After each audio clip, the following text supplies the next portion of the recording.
Right ලංසුවක් දෙමු. හිරිසි මාගෙත් එක්ක තරහ වෙනවා මේක 500ට දුන්නොත් මහත්තයෝ.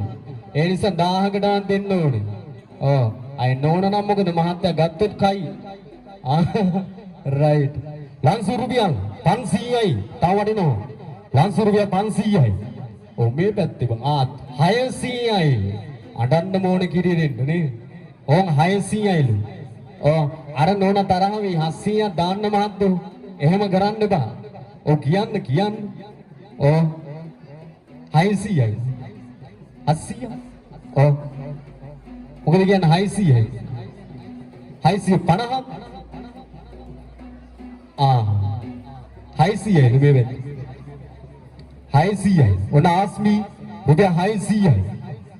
ආස්මි 600යි. හිරිෂකෝ ඇතිද බං? කවුද හිරිෂ? මදි නේද? දවස් කීයක් මහන්සි වුණාද නේ? YouTube එකෙන් බලලා හදන්න මෙව්. රයිට්. ඔන් 600යි. තව 700යි. එහෙම දෙනවද නේ දාන්සාව? ඔන් 700යි. 800යි. අතාරින්න බා 900ක් ගන්න මෙයා 1000ට ගන්නවා එමු. ආදාර 1000යි. එතන 1000යිලු මහන්සිය. 1100. 1100යි. කොහමද ඒක? මාම නැත්තම් ගොඩක් රෙද්ද කිව්ව. මාමේ නම මොකද්ද මේ කොහෙද ගම මිදුවන්ගොඩ උනේ? දරුවෝ වෙන වෙන්නේ මේ හැමදේමයි මුදලට සීමා වෙන්නේ නැහැ දරුවන්ගේ කාට දම් වී. ප්‍රයි ලස්සන අපුඩියක් ගහන්න